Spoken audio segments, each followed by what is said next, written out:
នេះជាអបលេខគូយន្តណាបងប្អូនហ្នឹងហើយវាមានបញ្ហាបែកផ្ដាងដល់ពេលនេះខ្ញុំចាប់ផ្ដើមរៀបរួចនៅតែដាក់ចក្កលេខបងប្អូនហ្នឹងហើយអញ្ចឹងមុននឹងដាក់ចក្កលេខយើងត្រូវដាក់រងមួយសិនរួចដាក់រងហើយគឺសំខាន់គឺពងហ្នឹងបងប្អូនហ្នឹងហើយនេះជាពងតារាងលេខណាបងប្អូនហើយយើងដាក់សញ្ញាព្រួយឡើងលើបើសិនយើងដាក់សញ្ញាព្រួយឡើងលើហើយយើងត្រូវពិនិត្យមើលសញ្ញាព្រួយហ្នឹងឡើងលើបានវាត្រូវបើមិនយើងដាក់អត់សញ្ញាព្រួយឡើងលើទេគឺត្រឡប់ទៅអត់មានឃើញសញ្ញាព្រួយមកយើងទេ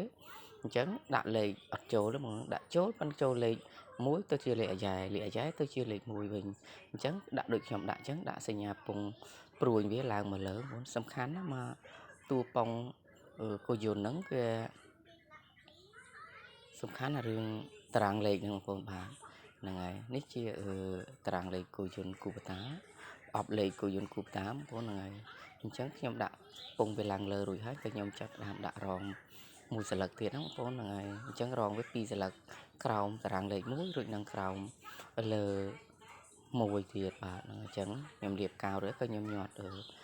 អបចក្កលេខវាបងប្អូនហ្នឹងហើយអបចក្កលេខគោយន្តគូបតាបងប្អូនហ្នឹងហើយអញ្ចឹងក៏ខ្ញុំចាប់ខ្ចៅបញ្ចូលខ្ចៅយើងចាប់ទៅ4គ្រាប់ហ្នឹងមករត់មកល្មមប៉ុណ្ណឹងរួចជាស្រេចបាទបងប្អូនហ្នឹងហើយវីដេអូខ្ញុំមានប៉ុណ្ណឹងអរគុណ